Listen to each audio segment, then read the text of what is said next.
Suamiku bersama ibu mertua mengambil tabunganku senilai 500 miliar. Kemudian ia menceraikanku begitu saja. Ku balas dengan menarik semua aset mereka lalu aku jebloskan mereka ke penjara. Sebelum lanjut ke ceritanya, seperti biasa, jangan lupa absen dari daerah mana saja bunda-bunda semuanya. Agar tali silaturahmi kita makin erat.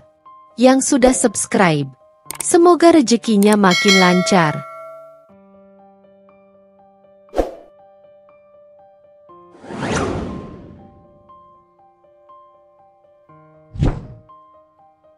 Namaku Arini, dan jika ada satu kata yang bisa mendeskripsikan awal kehidupanku, itu adalah juang. Bukan karena aku terlahir dalam kekurangan, justru sebaliknya. Aku berasal dari keluarga cukup berada di Surabaya. Namun sejak kecil aku selalu dididik untuk tidak bergantung pada siapapun. Ayah, seorang pengusaha kontraktor yang keras tapi adil, selalu menanamkan padaku bahwa kemandirian finansial adalah kunci kebebasan sejati. Ibu, seorang ibu rumah tangga yang lembut namun berprinsip, mendukung penuh setiap langkahku untuk membangun karir sendiri, jauh dari bayang-bayang nama besar keluarga. Sejak lulus kuliah dengan predikat cum laude di jurusan manajemen bisnis, aku tak pernah berhenti. Teman-teman seangkatanku mungkin sibuk melamar pekerjaan di perusahaan multinasional, tapi aku punya visi yang berbeda. Aku melihat peluang di sektor properti yang kala itu sedang booming di Indonesia. Dengan modal awal dari sebagian kecil warisan nenek dan sedikit pinjaman bank atas nama sendiri, bukan bantuan dari orang tua, aku mendirikan Arini Property. Banyak yang meragukan, terutama karena aku seorang wanita muda yang dianggap terlalu ambisius. Tapi keraguan itu justru menjadi bahan bakarku. 5 tahun berlalu, dan Arini Property telah menjelma menjadi salah satu perusahaan properti yang diperhitungkan di Jawa Timur. Proyek-proyekku tak hanya sukses secara komersial, tetapi juga mendapat apresiasi karena desainnya yang modern dan fungsional. Aku tak pernah berhenti belajar, selalu mengikuti tren pasar, dan berani mengambil risiko yang terukur. Hasilnya, tabunganku telah mencapai angka fantastis, 500 miliar rupiah. Angka itu bukan hanya sekadar nominal, itu adalah simbol kerja kerasku, tetesan keringat, dan setiap jam tidur yang kukorbankan. Itu adalah manifestasi dari mimpi-mimpi yang kuperjuangkan sendirian. Lalu Bima datang. Kami bertemu di sebuah acara properti di Jakarta. Dia adalah seorang arsitek muda yang brilian, dengan ide-ide segar dan harisma yang memukau. Tinggi, tampan, dengan senyum yang mampu meluluhkan gunung es, Bima seolah melengkapi puzzle dalam hidupku yang selama ini didominasi oleh pekerjaan. Awalnya, hubungan kami profesional. Kami berkolaborasi dalam beberapa proyek, dan aku kagum dengan detail serta ketelitiannya. Dari sana, benih-benih cinta mulai tumbuh. Bima sangat perhatian, selalu mendukung, dan seolah mengerti setiap pikiranku. Dia memujiku, menyanjung ambisiku, dan bahkan seringkali berkata bahwa dia bangga menjadi bagian dari kesuksesanku. Bagiku, dia bukan hanya kekasih, tetapi juga teman diskusi terbaik, sandaran emosional, dan seseorang yang kupercayai sepenuhnya. Dia tahu seberapa keras aku bekerja untuk mencapai titik ini, dia tahu setiap detail keuangan dan aset yang kumiliki. Aku bahkan pernah berdiskusi dengannya tentang rencana masa depan kami, termasuk mengintegrasikan sebagian asetku untuk investasi bersama setelah menikah nanti. Aku benar-benar yakin dia adalah belahan jiwaku. Kini, setelah 5 tahun pernikahan, kami tinggal di sebuah rumah mewah di kawasan elit Surabaya, yang juga salah satu proyek unggulanku. Hidup kami tampak sempurna dari luar. Bima bekerja sebagai partner di firma arsitek terkemuka, dan sebagian besar waktunya di luar kota untuk proyek-proyek besar. Aku mengelola Arini Property dengan dibantu tim yang solid. Kami memang jarang memiliki waktu santai bersama, tapi selalu ada waktu untuk makan malam romantis atau liburan singkat ke luar negeri setiap beberapa bulan. Setidaknya, itulah yang selalu kuyakini. Namun, di balik semua keindahan itu, ada satu kerikil kecil yang seringkali mengganggu. Ibu Ratna, ibu mertuaku.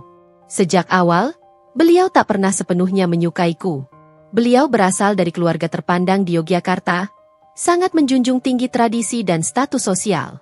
Baginya, aku hanyalah seorang wanita karir yang terlalu fokus pada pekerjaan, kurang memperhatikan kodrat sebagai istri, dan tak sebanding dengan putranya yang sempurna.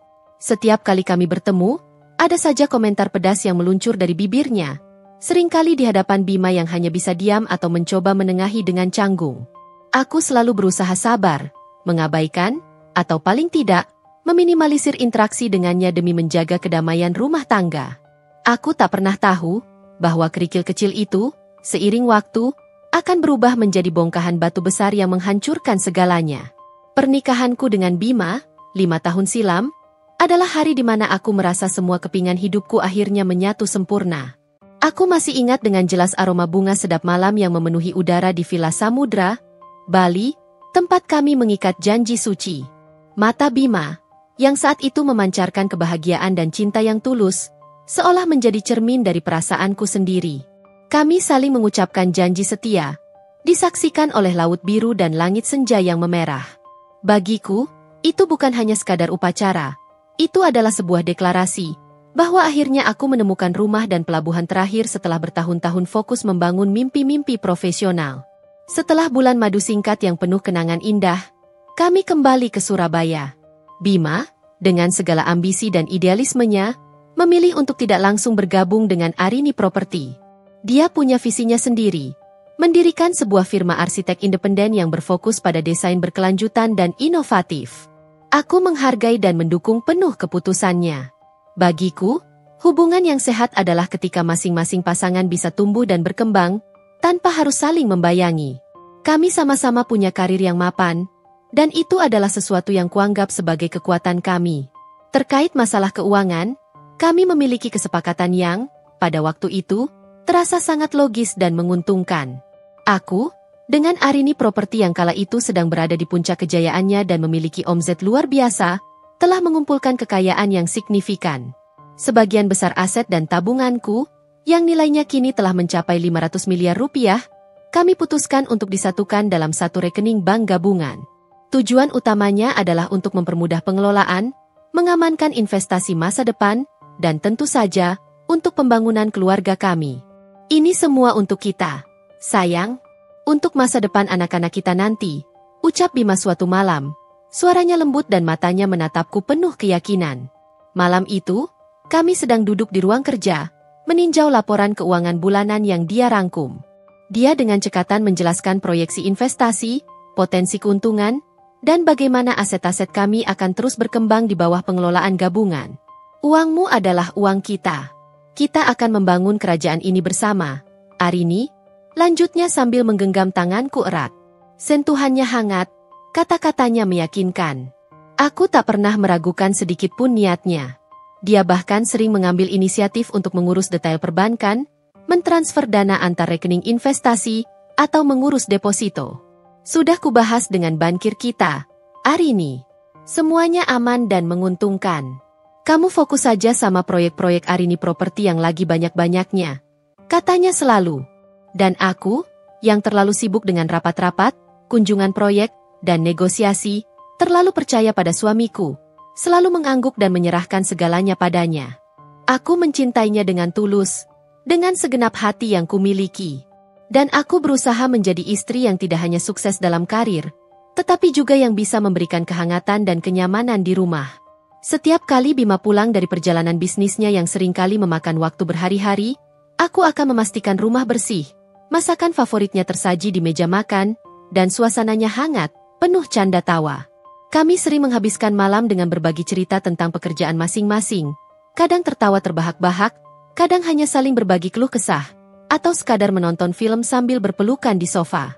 Momen-momen intim itu adalah oase di tengah hiruk-pikuk kehidupan kami yang sibuk. Bima adalah orang yang membuatku merasa dicintai, didukung, dan aman. Kehadirannya melengkapi hidupku yang sebelumnya hanya berpusat pada pekerjaan dan ambisi. Aku merasa lengkap. Hubungan kami, terutama di mata publik dan lingkaran pertemanan, adalah relationship goals yang banyak diidam-idamkan. Kami sering diundang sebagai pasangan sukses ke berbagai seminar atau acara sosial, menjadi inspirasi bagi banyak orang. Aku bangga dengannya, bangga dengan pencapaian kami berdua, dan sangat yakin bahwa masa depan yang cerah dan bahagia telah terbentang luas di hadapan kami. Aku bahkan sudah mulai membayangkan anak-anak kami, sebuah keluarga kecil yang hangat, tumbuh besar di rumah yang kami bangun dengan cinta dan kerja keras. Namun, di balik semua keindahan yang terlukis itu, seringkali ada kerikil kecil yang terasa mengganjal di hatiku. Bukan dari Bima secara langsung, melainkan dari hubungannya dengan Ibu Ratna, ibu mertuaku. Bima, yang biasanya penuh kasih sayang dan tegas kepadaku, akan berubah menjadi sedikit tegang dan cenderung patuh di depan ibunya. Aku sering melihatnya mengangguk-angguk pasrah saat Ibu Ratna melontarkan komentar-komentar pedas tentangku. Mulai dari cara berpakaian, pilihanku untuk terus bekerja, hingga porsi makanku yang dianggap terlalu banyak.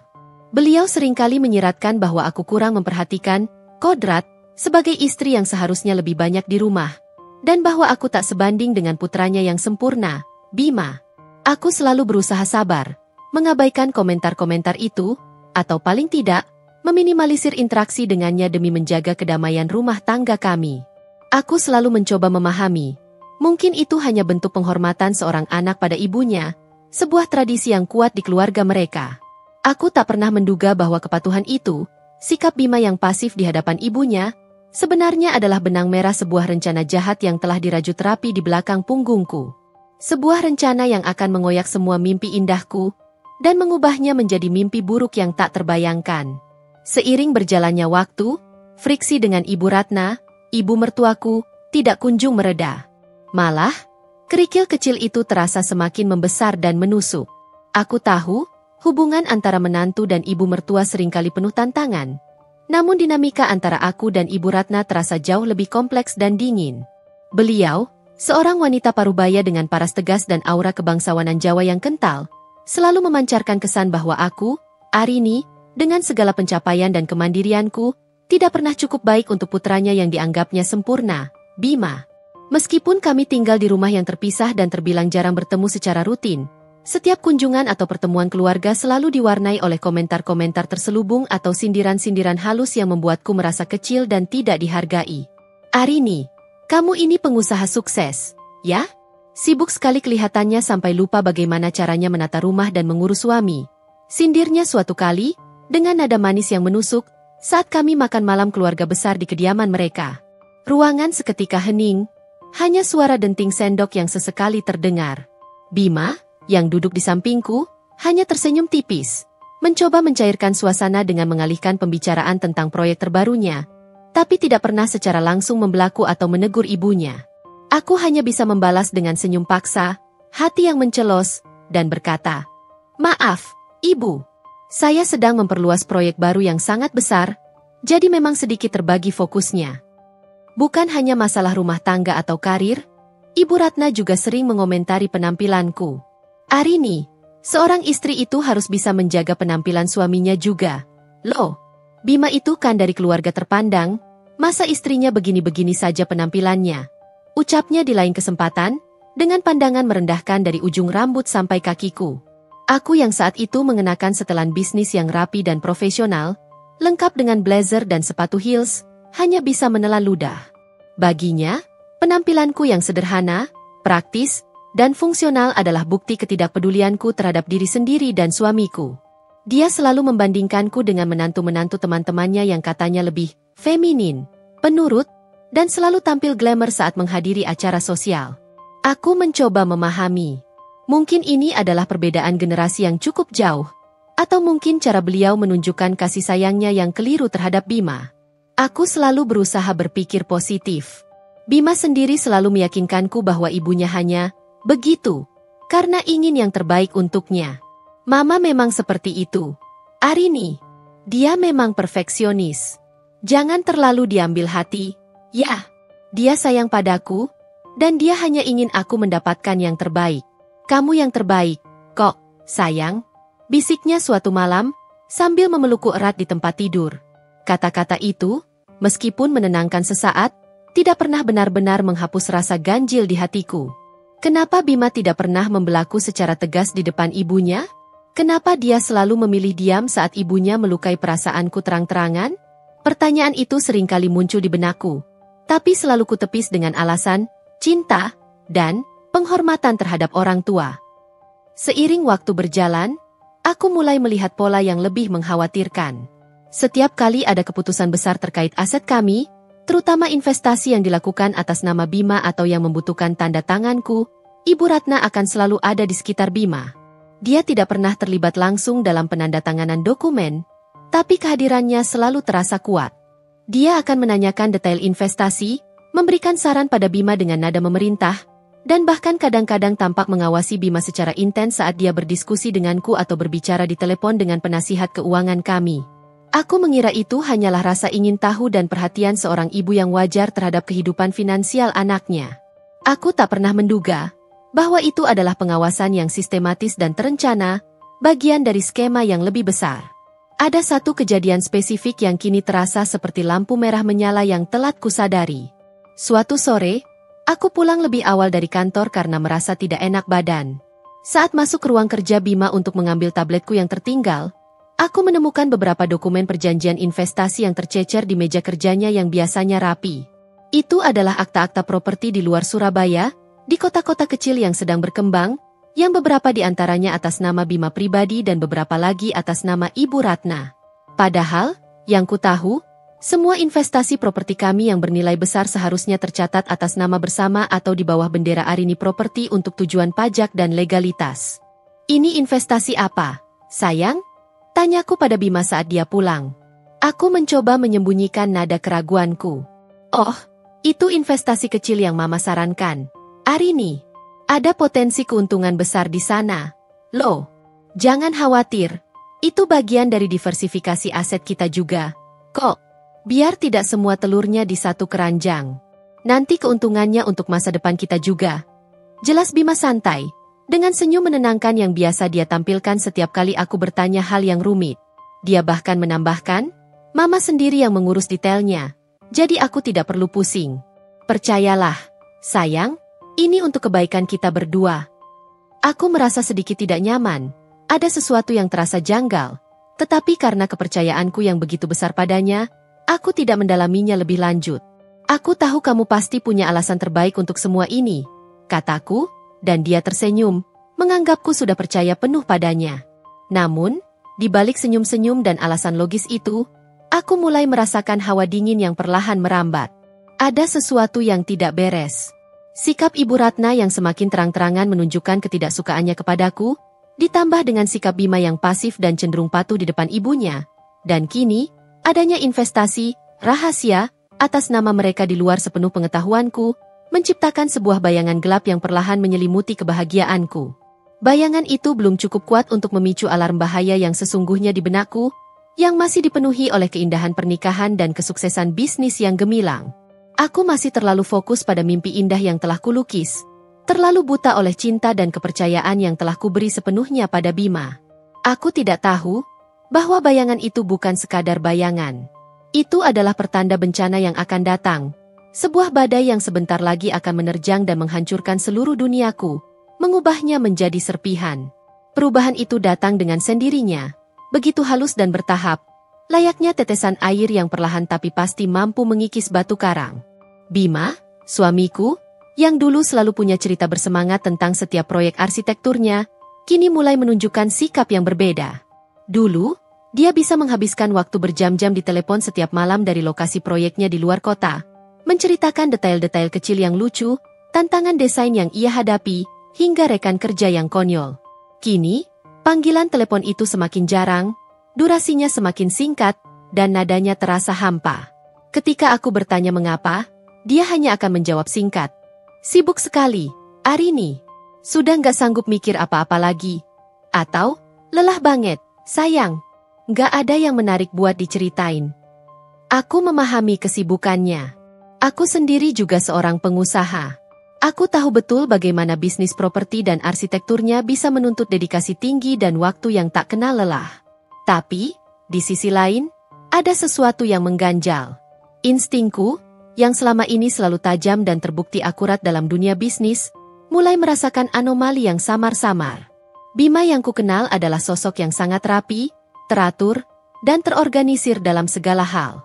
Dia selalu punya jadwal perjalanan pasti, bahkan untuk penerbangan dan rapat. Namun belakangan, jadwalnya menjadi lebih cair, seringkali berubah mendadak tanpa pemberitahuan detail yang jelas. Nanti aku kabari ya, Arini, kalau sudah pasti penerbangannya, ucapnya suatu pagi, dengan tergesa-gesa saat aku mengantarnya ke bandara. Padahal, Biasanya tiket sudah di tangan jauh-jauh hari dan jadwal sudah tercetak rapi di kalender dinding kami. Aku melihatnya melambaikan tangan, senyumnya tidak selebar biasanya, dan ada semacam kerudung tipis yang menutupi matanya, seolah menyembunyikan sesuatu. Perjalanan bisnisnya yang tadinya selalu transparan, kini diselimuti lapisan misteri.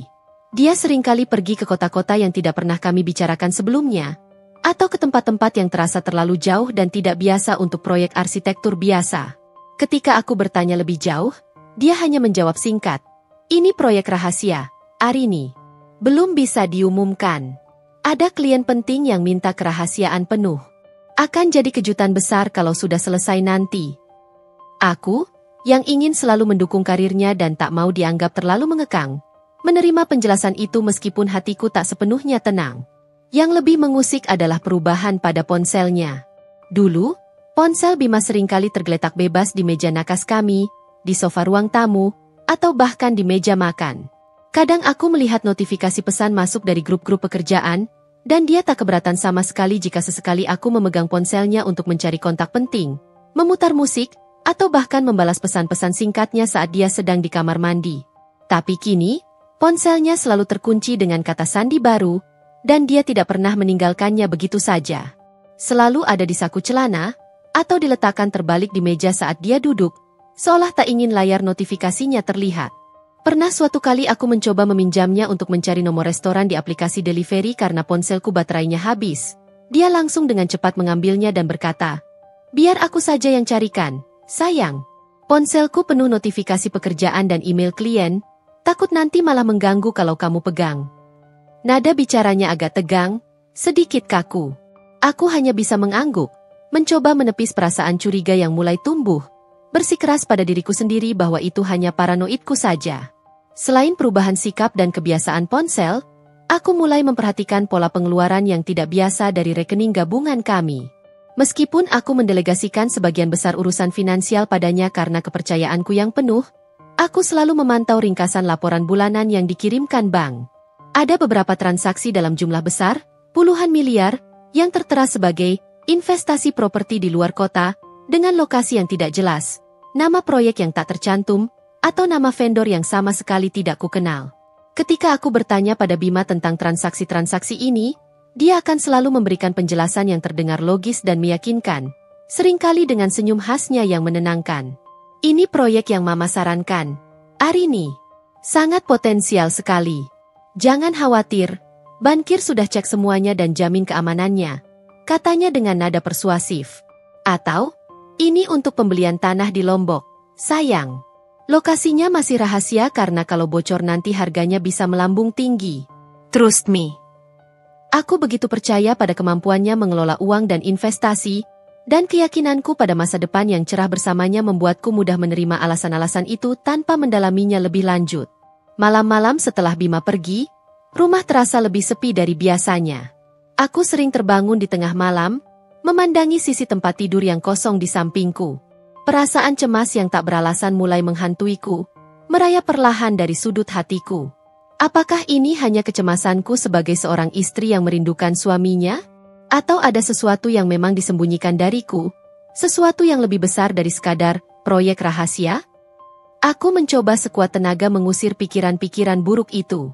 Aku bersikeras pada diriku sendiri bahwa aku harus percaya pada Bima, pada janji-janji yang dia ucapkan di hadapan Tuhan dan keluarga kami.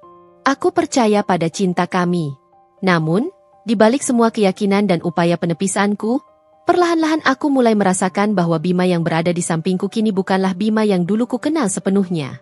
Ada lapisan es tipis yang mulai menyelimuti sikapnya, membuat jarak emosional antara kami semakin jauh. Senyumnya terasa lebih hambar, tatapan matanya seringkali kosong, seolah pikirannya melayang entah kemana, jauh dari hadapanku. Aku selalu menganggap ini adalah efek dari tekanan pekerjaan yang berat, bahwa dia hanya butuh waktu istirahat. Aku tak pernah menduga bahwa tekanan itu berasal dari beban lain, beban pengkhianatan besar yang sebentar lagi akan meledak dan menghancurkan segalanya. Perjalanan bisnis yang misterius itu, dan perubahan sikapnya, ternyata adalah langkah awal yang disengaja dari sebuah skema keji yang telah dirajut rapi di belakang punggungku, di bawah hidungku, bahkan di dalam rumah yang kuanggap sebagai benteng kebahagiaan. Malam itu, 23 Mei, akan selalu terukir sebagai malam terdingin dan tergelap dalam hidupku, meskipun pendingin ruangan tidak menyala sama sekali. Aku baru saja kembali dari penutupan proyek high-rise apartemen yang ambisius di Bali, sebuah pencapaian besar bagi Arini Property. Seharusnya aku merasa lelah tapi puas. Namun perasaan cemas yang selama berbulan-bulan menggerogoti batinku justru semakin kuat, menekan sanubariku. Bima baru tiba di rumah kami, di kawasan elit Surabaya, sejam sebelumnya. Seminggu penuh dia menghilang tanpa kabar yang jelas. Bahkan pesan singkatku hanya dibalas seadanya.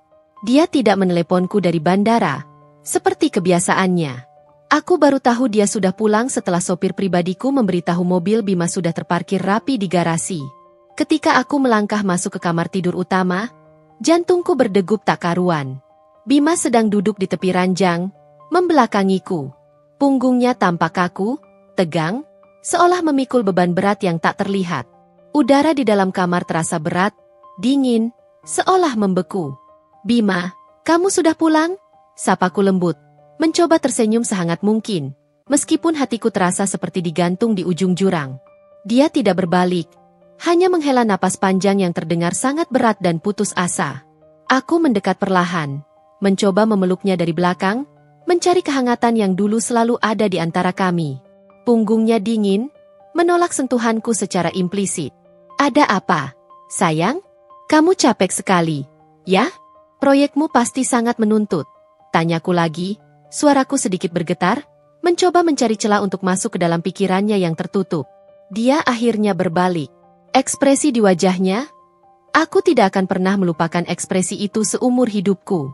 Wajahnya datar, dingin, tanpa emosi sama sekali. Matanya yang dulu memancarkan kehangatan dan cinta yang begitu dalam kepadaku, kini seperti dua lubang kosong, hampa, tanpa sepercik pun kehangatan atau pengenalan.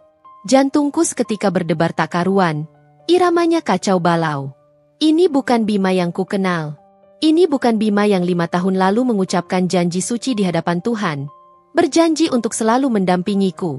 "Arini," ucapnya, suaranya pelan tapi terdengar tajam, memotong udara yang terasa pengap di kamar itu seperti pisau baja. "Kita cerai." Duniaku runtuh seketika, berkeping-keping. Kata-kata itu menghantamku bagai badai dahsyat yang datang tanpa peringatan. Cerai? Tidak ada pertengkaran hebat yang mendahului, tidak ada teriakan kemarahan, tidak ada tanda-tanda atau peringatan sebelumnya. Tiba-tiba saja, tanpa angin tanpa hujan, aku merasa seperti paru-paruku berhenti bekerja, dan udara di sekelilingku menipis, menyesakkan. Ini bukan mimpi buruk, ini nyata. "Apa-apa maksudmu, Bima?" Suaraku tercekat di tenggorokan, nyaris tak terdengar. Air mata sudah membendung di pelupuk mataku, siap tumpah ruah. "Apa yang kamu bicarakan? Ini tidak lucu. Ini tidak mungkin." Dia berdiri, melangkah mundur sedikit dariku, seolah aku adalah orang asing yang tak dikenalnya, bahkan menjijikkan baginya. Gerakannya begitu dingin, begitu menjauh. "Aku sudah tidak mencintaimu, Arini," katanya lagi. Nada suaranya tetap datar, tanpa sedikit pun nada penyesalan atau kesedihan. "Aku lelah dengan semuanya. Lelah dengan hubungan ini." "Lelah?" Aku menatapnya tak percaya. Air mataku mulai tumpah ruah membasahi pipi. Aku yang bekerja siang malam membangun perusahaan demi masa depan kami. Aku yang selalu mencoba memahami kesibukannya. Aku yang selalu ada untuknya, bahkan saat dia tak ada di sisiku. Dia lelah? Lelah dengan apa, Bima? Kita tidak pernah bertengkar hebat. Bisnisku berjalan baik, keuangan kita stabil. Apa yang membuatmu tiba-tiba begini? Apakah ada masalah? Kita bisa menyelesaikannya bersama. Aku mencoba meraih tangannya, memohon secercah harapan, tapi dia menariknya menjauh dengan gerakan cepat, seperti menyentuh api. "Aku sudah memikirkannya matang-matang," katanya lagi, suaranya tetap datar dan dingin. "Aku sudah tidak bahagia bersamamu. Aku ingin mengakhiri ini. Besok pagi, aku akan meminta pengacaraku menyiapkan berkas perceraian." Dia mengatakannya seolah membicarakan cuaca.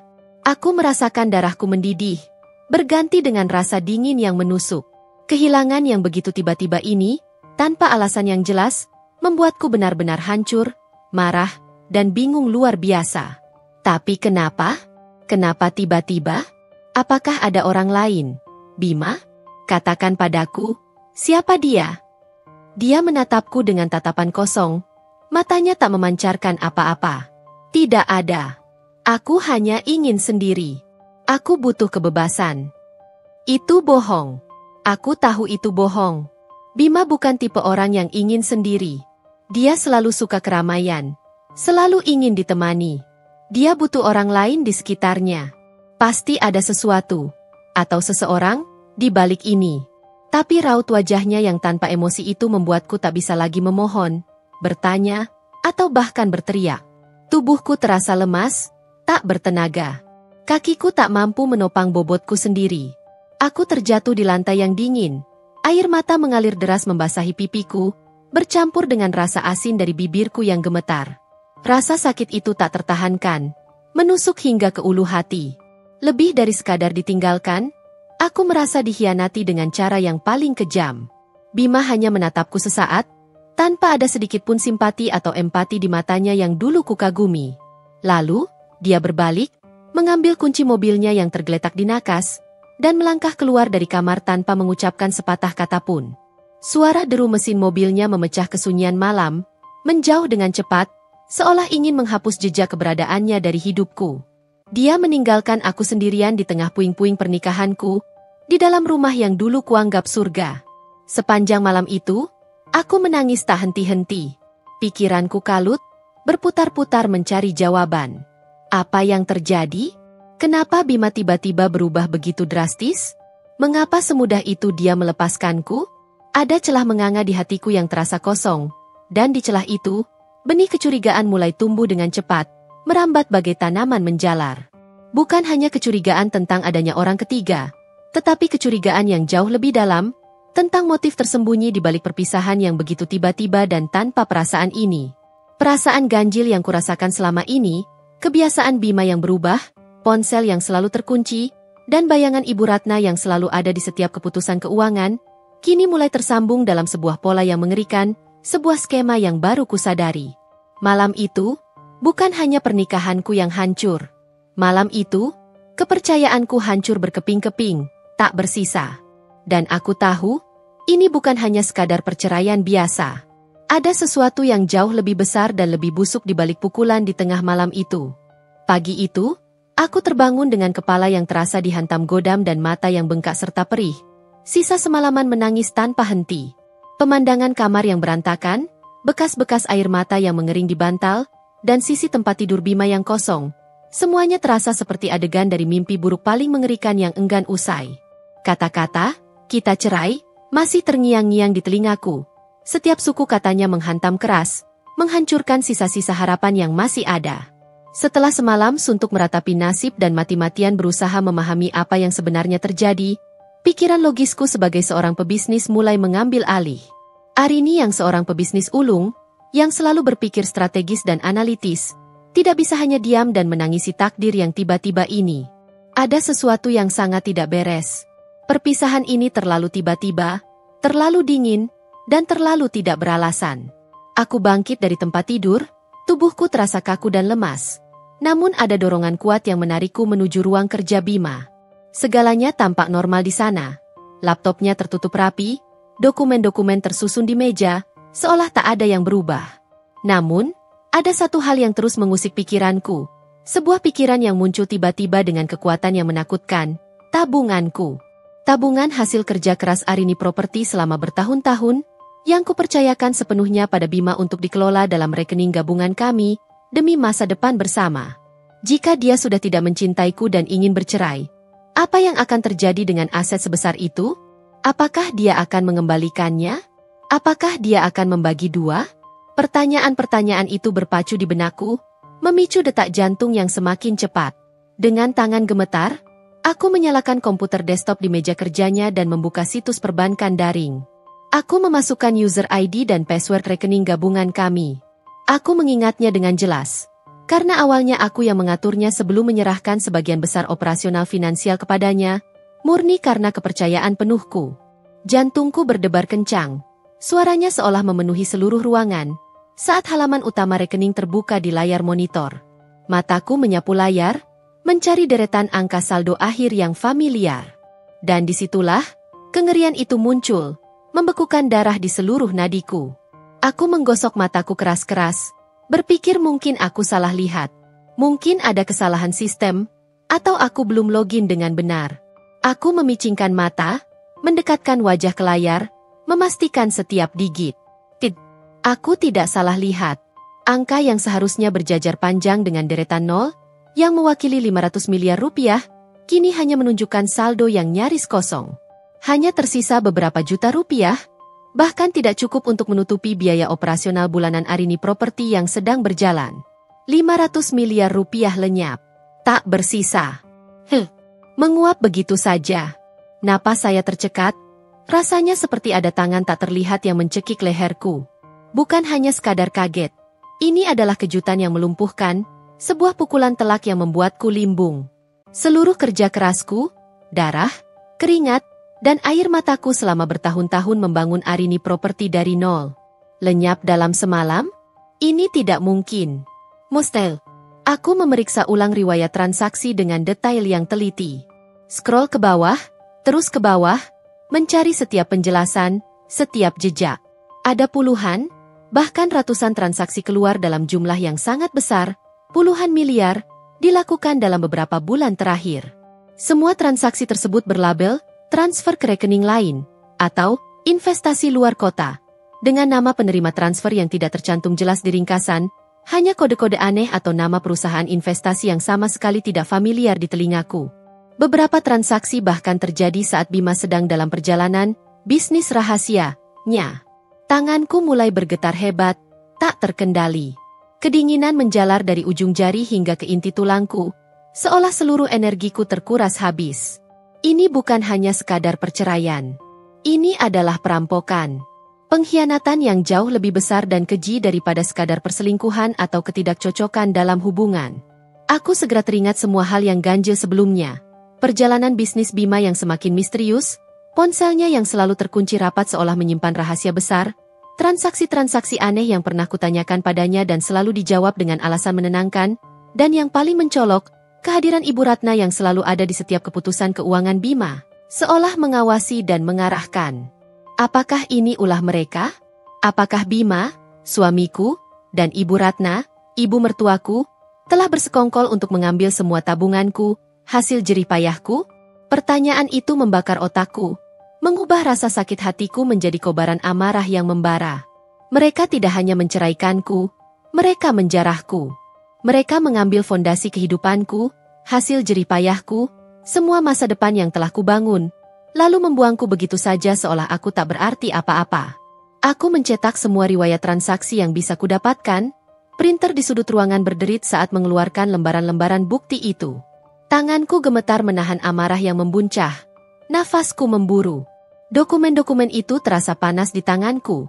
Setiap angka dan tanggal menjadi bukti nyata kejahatan yang terukir jelas.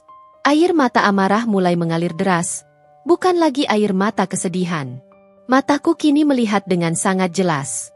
Semua red flag yang dulu kubiarkan, yang kuabaikan karena cinta dan kepercayaan yang buta, kini tampak begitu nyata dan saling terhubung, membentuk sebuah gambaran yang mengerikan. Pembicaraan Ibu Ratna tentang menantu yang tidak pantas. Sikap Bima yang pasif namun menyimpan ambisi tersembunyi, proyek-proyek, rahasia, mereka semuanya adalah bagian dari skema ini. Aku memandang layar komputer yang masih menampilkan saldo nyaris kosong, seolah mengejek penderitaanku. 500 miliar. Angka itu berputar-putar di kepalaku, berubah menjadi bayangan wajah Bima dan Ibu Ratna yang tersenyum licik, seolah merayakan kemenangan di atas kehancuranku. Mereka pikir aku akan diam saja? Mereka pikir aku akan menyerah, menangis di pojokan, dan menerima takdir ini? Mereka salah besar. Arini yang membangun Arini Properti dari nol, Arini yang melewati segala rintangan sendirian dan tak pernah menyerah, tidak akan membiarkan dirinya diinjak-injak begitu saja. Dari keterkejutan yang melumpuhkan itu, bangkitlah sebuah tekad membara, sebuah kekuatan baru yang tak pernah kuketahui ada dalam diriku. Aku tidak akan hanya menuntut cerai. Aku akan menuntut keadilan. Aku akan memastikan mereka membayar mahal, bahkan sangat mahal, atas pengkhianatan dan pencurian ini. Mereka telah membangun sarang mereka di atas kehancuranku, Tapi aku akan memastikan sarang itu runtuh, dan mereka akan terperangkap di dalamnya, membayar setiap tetes air mataku dan setiap sen dari uang yang mereka curi. Ini adalah perang, dan aku akan memenangkannya. Rasa kaget yang melumpuhkan dan sakit hati yang mengoyak batin karena perceraian yang tiba-tiba itu kini sepenuhnya digantikan oleh badai amarah yang membakar, membara di dalam dadaku. Saldo rekening yang kosong melompong itu adalah bukti nyata. Sebuah tamparan keras yang menyadarkanku dari mimpi buruk kejam ini. Aku tak akan tinggal diam. Arini Property tidak dibangun dengan air mata dan kesedihan, tetapi dengan keringat, kerja keras, kecerdasan, dan ketekunan yang luar biasa. Aku harus bertindak, segera. Hal pertama yang kulakukan, bahkan sebelum menghubungi siapapun atau memikirkan langkah hukum, adalah memastikan kebenaran ini secara langsung, tanpa keraguan sedikitpun. Aku memanggil supir pribadiku, Pak Hadi, seorang pria parubaya yang sudah kupercayai selama bertahun-tahun, dan memintanya mengantarku ke kantor cabang bank utama tempat rekening gabunganku dengan Bima terdaftar. Langkahku mantap, penuh tekad. Meskipun di dalam hatiku gejolak amarah dan rasa dikhianati bergemuruh hebat. Sesampainya di bank, aku langsung meminta bertemu dengan Bapak Hartono, manajer bank yang sudah kukenal cukup lama dan sering mengurus transaksi-transaksi besar Arini Property. Raut wajahnya yang biasanya tenang dan ramah, kini terlihat terkejut dan sedikit pucat saat melihatku datang sepagi itu dengan mata sembab dan tatapan yang jelas menunjukkan kemarahan. Ada apa, Bu Arini? Ada yang bisa saya bantu? Wajah Anda terlihat tidak baik. Tanyanya, suaranya terdengar khawatir. Aku tidak berbasa-basi. Aku menunjukkan lembaran riwayat transaksi yang kucetak dari rumah, dengan bagian saldo yang kosong melompong kutaruh paling atas, lalu menatapnya tajam, berusaha menahan suara agar tidak pecah. Bapak Hartono, saya ingin penjelasan. Apa yang sebenarnya terjadi dengan rekening gabungan saya? Mengapa saldo 500 miliar rupiah ini bisa lenyap begitu saja tanpa sepengetahuan saya? Bapak Hartono tampak sangat gugup. Ia menghela napas panjang, menatapku dengan tatapan campur aduk antara simpati, kebingungan, dan sedikit ketakutan. Keringat dingin mulai tampak di dahinya. Maafkan saya, Bu Arini, katanya pelan, suaranya terdengar ragu. Semua transaksi itu diotorisasi penuh oleh Bapak Bima. Beliau memiliki hak akses penuh sebagai pemilik rekening gabungan dan semua transfer besar ini dilakukan atas namanya, dengan alasan investasi properti yang sangat besar. Investasi properti? Suaraku meninggi, hampir berteriak tanpa sadar, menarik perhatian beberapa staf bank di sekitarnya. Investasi properti apa yang menghabiskan seluruh tabungan saya tanpa sepengetahuan saya? Dan kenapa tidak ada detail yang jelas di sini? Hanya kode-kode dan nama perusahaan yang tidak familiar. Bapak Hartono mengangguk pelan, seolah takut akan reaksiku. Sebagian besar dana itu, Bu Arini, ditransfer ke beberapa rekening perusahaan properti yang berbeda yang terafiliasi, dan juga ke rekening pribadi atas nama Ibu Ratna. Nama Ibu Ratna. Sesaat, seolah ada bom yang meledak di dalam kepalaku. Jantungku berdebar lebih kencang, menggila di dalam dadaku. Darahku terasa mendidih, lalu sedingin es. Ini seperti yang sudah kuduga, yang kutakutkan. Kecurigaanku bukan tanpa dasar. Sebuah simpul kemarahan dan rasa muak mengikat perutku dengan kuat. Ibu Ratna? Ibu mertua saya? Tanyaku lagi, meskipun aku sudah tahu jawabannya. Sebuah rasa mual menghampiriku. Jadi ini bukan hanya perbuatan Bima sendiri. Ini adalah persekongkolan, sebuah skema jahat yang telah mereka rencanakan dan laksanakan secara matang-matang di belakang punggungku. Ibu Ratna, yang selalu membenciku dan memandangku rendah, kini mengambil bagian dalam pencurian besar ini. Mereka menipuku, menguras habis hartaku, dan membuangku begitu saja seolah aku tak berarti apa-apa, seolah aku hanya sekadar alat. Aku segera meminta Bapak Hartono untuk mencetak semua detail transaksi secara lengkap, termasuk nomor rekening penerima, nama perusahaan terkait, tanggal dan waktu transfer, serta jumlah spesifiknya. Aku juga memintanya untuk segera membekukan sementara rekening gabungan yang tersisa, agar tidak ada lagi dana yang bisa mereka sentuh atau ambil. Dia menuruti permintaanku dengan patuh. Mungkin karena melihat sorot mata yang penuh amarah dan tekad baja yang tak tergoyahkan dalam diriku. Saat keluar dari bank, sinar matahari pagi terasa sangat menyengat di kulit. Namun aku tidak merasakannya. Pikiranku dipenuhi oleh data-data yang baru saja kulihat, yang kini berkelebat di benakku seperti gulungan film. Jejak pengkhianatan itu kini terkuak jelas di depan mataku. Tidak ada lagi keraguan. Tidak ada lagi kesedihan yang menghancurkan. Yang tersisa hanyalah kemarahan yang murni dan keinginan membara untuk membalas, untuk menuntut keadilan. Mereka berdua, Bima dan Ibu Ratna. Mereka harus membayar mahal, sangat mahal, untuk setiap sen dari 500 miliar rupiah yang mereka curi, dan setiap tetes air mata serta rasa sakit yang mereka sebabkan. Aku mengeluarkan ponselku, jemariku bergerak cepat di layar. Tanpa ragu sedikit pun, aku memanggil nomor yang sudah lama tersimpan, Bu Tania. Dia adalah seorang pengacara top di Surabaya, terkenal akan ketegasannya, kepiawaiannya dalam memenangkan perkara bisnis yang rumit, dan reputasinya yang tanpa kompromi. Bu Tania, saya Arini, kataku, suaraku terdengar dingin, penuh tekad, dan tanpa emosi yang berlebihan. Saya butuh bantuan Anda. Segera. Ini bukan hanya perceraian. Ini adalah pencurian besar-besaran, dan saya ingin mereka merasakan konsekuensinya seadil-adilnya. Saya ingin mereka membayar penuh. 1 hari setelah kunjungan yang meremukan di bank, aku berdiri di depan sebuah kafe mewah bergaya Eropa klasik di pusat kota Surabaya. Jantungku berdebar tak karuan, tapi bukan karena gentar atau kesedihan. Ini adalah debaran amarah yang membakar dan antisipasi akan sebuah pertarungan. Aku telah menghubungi Bima, memintanya untuk bertemu. Aku ingin konfrontasi langsung, menatap matanya saat dia berusaha berkelit. Tidak hanya melalui telepon yang bisa dengan mudah dia putus. Dia setuju, dengan syarat Ibu Ratna juga hadir. Sebuah syarat yang justru semakin membakar tekadku. Mereka pasti mengira aku akan datang sebagai wanita yang hancur, lemah, dan bisa dengan mudah mereka intimidasi. Mereka salah besar. Aku sudah tidak lagi menjadi Arini yang rapuh. Aku melihat mereka masuk ke kafe yang ramai namun tetap eksklusif itu. Bima berjalan di depan, dengan raut wajah datar seperti biasa, mengenakan kemeja linen mahal yang membuatnya tampak kasual namun berkelas. Di belakangnya, Ibu Ratna melangkah anggun, mengenakan kebaya sutra berwarna marun yang elegan, dengan perhiasan berlian yang berkilauan. Sebuah senyum tipis yang penuh kemenangan tersungging di bibirnya, seolah baru saja menaklukkan wilayah baru. Mereka tampak seperti bangsawan yang baru saja pulang dari pesta perayaan. Mata Ibu Ratna menyapu ruangan, dan saat pandangannya bertemu denganku yang duduk di sudut yang agak tersembunyi, senyumnya semakin lebar, mengejek, seolah ingin mengatakan, "Lihatlah siapa yang datang, pecundang itu." Bima menarik kursi di seberangku, diikuti oleh Ibu Ratna yang duduk di sampingnya. "Arini," sapa Bima, suaranya tetap tanpa emosi, dingin dan jauh. "Kenapa tiba-tiba minta bertemu? Bukankah sudah jelas semuanya? Aku sudah katakan ingin cerai." Aku menatapnya tajam, mencoba mengabaikan rasa perih yang masih tersisa, lalu mengalihkan pandanganku penuh kebencian ke arah Ibu Ratna. "Jelas? Jelas bagaimana? Bima? Aku rasa ada yang harus kita luruskan di sini. Terutama setelah aku tahu semua yang terjadi."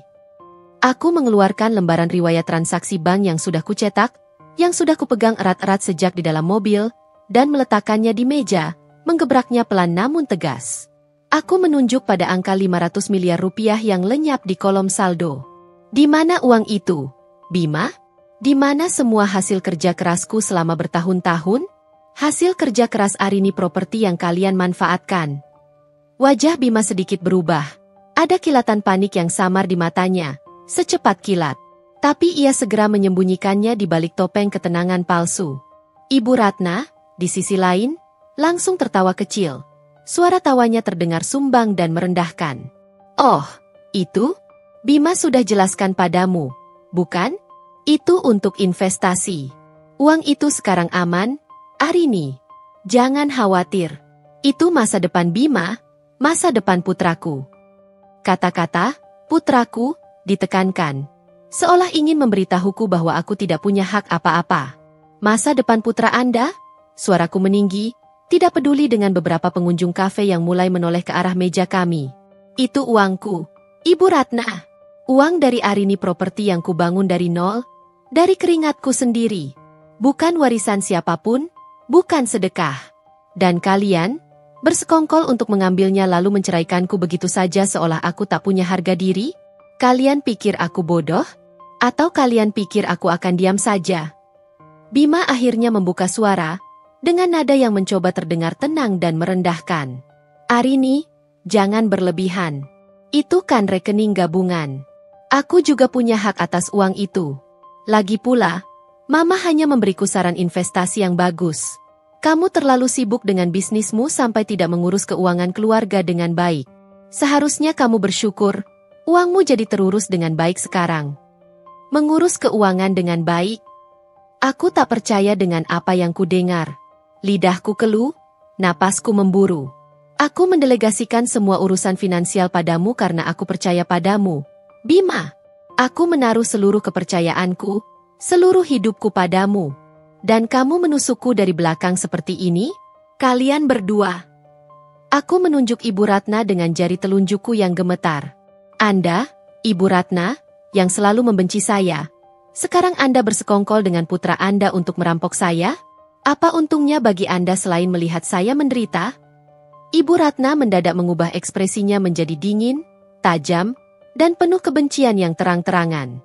Senyum congkaknya menghilang, digantikan oleh tatapan merendahkan yang menusuk. Untung? Tentu saja untung.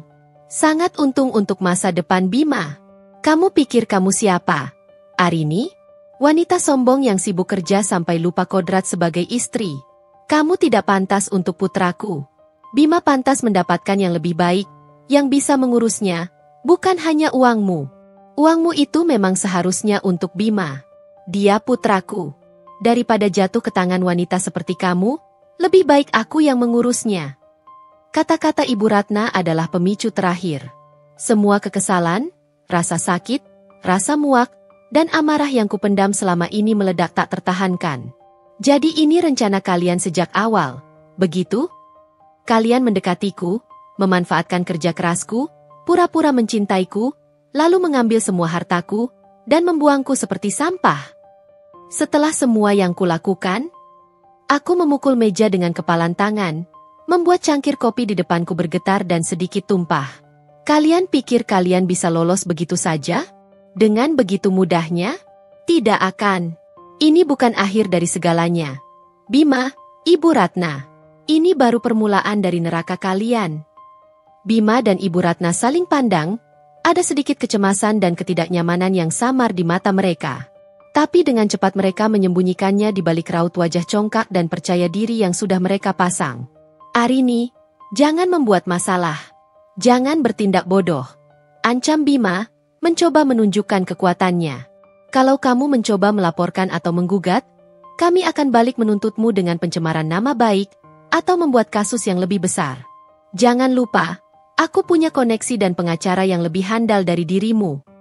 Aku tertawa sinis. Tawa yang hampa namun penuh ancaman. Tawa yang keluar dari jiwa yang terluka namun bertekad. Koneksi? Anda pikir saya tidak punya? Bima? Anda pikir saya takut? Dengar baik-baik, Bima, Ibu Ratna. Saya tidak akan hanya menuntut cerai. Saya akan menarik semua aset yang sudah kalian curi dari saya, bahkan sampai ke akar-akarnya. Saya akan menjebloskan kalian ke penjara, memastikan kalian mendekam di sana. Saya pastikan kalian tidak akan pernah merasakan 1 sen pun dari uang haram yang kalian ambil dari saya. Saya tidak akan pernah membiarkan ini.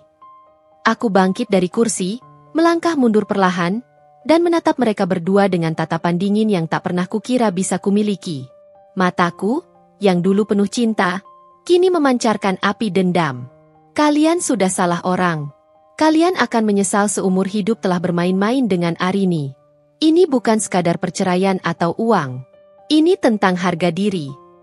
Aku berbalik, tanpa menunggu jawaban atau reaksi mereka, dan melangkah keluar dari kafe.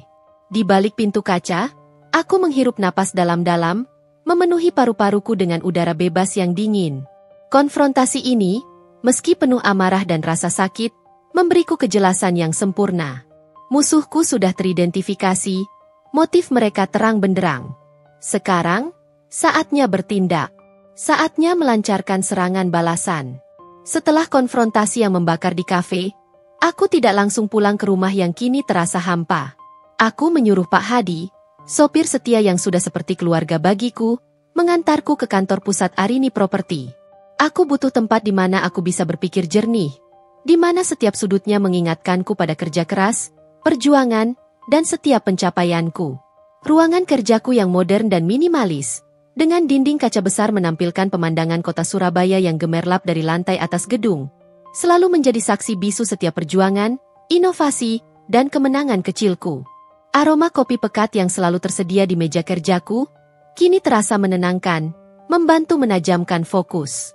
Duduk di kursi kebesaranku, yang terbuat dari kulit hitam yang nyaman, aku menghirup napas dalam-dalam. Kemarahan itu masih membara hebat, namun kini bercampur dengan tekad yang dingin dan presisi seorang pebisnis ulung. Aku sudah tidak lagi menangis. Air mataku telah mengering, digantikan oleh bara api di dalam jiwa. Bima dan Ibu Ratna mungkin mengira aku akan hancur, terpuruk, dan menyerah pada nasib. Mereka salah besar. Aku telah kehilangan cintaku, kehormatanku sedikit terenggut, tetapi aku tidak akan pernah kehilangan harga diriku, apalagi hartaku yang kubangun dengan tetesan darah dan keringat. Aku membuka laptopku dan segera mulai bekerja. Bukan untuk proyek properti baru, melainkan untuk mengumpulkan amunisi bagi perjuangan hidupku sendiri. Aku mengumpulkan semua dokumen yang kubutuhkan, laporan keuangan Arini Properti selama 5 tahun terakhir, rincian modal awal perusahaan, catatan pajak, salinan semua akta jual beli properti, dan setiap surat perjanjian kerjasama yang pernah kutandatangani. Lalu, dengan cermat, aku membandingkannya dengan lembaran riwayat transaksi bank yang kucetak dari rekening gabungan kami di bank tadi pagi. Setiap angka, setiap tanggal, setiap nama penerima yang tidak jelas itu, kini menjadi potongan-potongan puzzle yang sempurna dalam sebuah skema penipuan yang rapi dan terencana. Mereka melakukannya secara bertahap, dengan sabar, dan sangat licik. Perlahan-lahan mengikis tabunganku, menggunakan alasan investasi bersama, atau proyek rahasia yang selalu terdengar meyakinkan dari mulut Bima. Transaksi-transaksi besar ini seringkali terjadi saat Bima berada di luar kota, seolah ingin menyamarkan jejak dan membuatku tidak curiga. Ada beberapa nama perusahaan fiktif yang seringkali menjadi tujuan transfer, juga beberapa rekening pribadi yang kuduga kuat milik Ibu Ratna atau kaki tangan mereka. Jumlahnya fantastis. Benar-benar 500 miliar rupiah. Mereka mengurasnya hingga ludes, menyisakan hanya remah-remah yang bahkan tak cukup untuk biaya hidup sebulan. Ini bukan sekadar uang. Ini adalah hasil dari seluruh hidupku, dan mereka telah mencurinya. Sambil bekerja, pikiranku melayang kembali ke percakapanku dengan Butania pagi tadi. Dia adalah satu-satunya orang yang bisa kupercayai saat ini untuk membantuku melewati neraka ini. Butania Anindita, pengacara litigasi ternama di Indonesia, dikenal dengan reputasinya yang tak kenal ampun dalam menghadapi kasus-kasus penipuan, penggelapan, dan perebutan aset. Dia memiliki rekam jejak kemenangan yang mengesankan dan jaringan yang luas di dunia hukum dan peradilan. Aku memutuskan untuk menghubunginya lagi. Kali ini dengan pikiran yang lebih tenang, fokus, dan penuh keyakinan. Butania, ini Arini, kataku melalui telepon. Suaraku terdengar dingin dan penuh tekad, tanpa ada nada gemetar sedikit pun. Saya sudah mengumpulkan beberapa bukti awal. Ini lebih besar dari yang saya kira. Ini adalah kejahatan terorganisir. Saya membutuhkan Anda untuk menyusun strategi hukum yang paling komprehensif.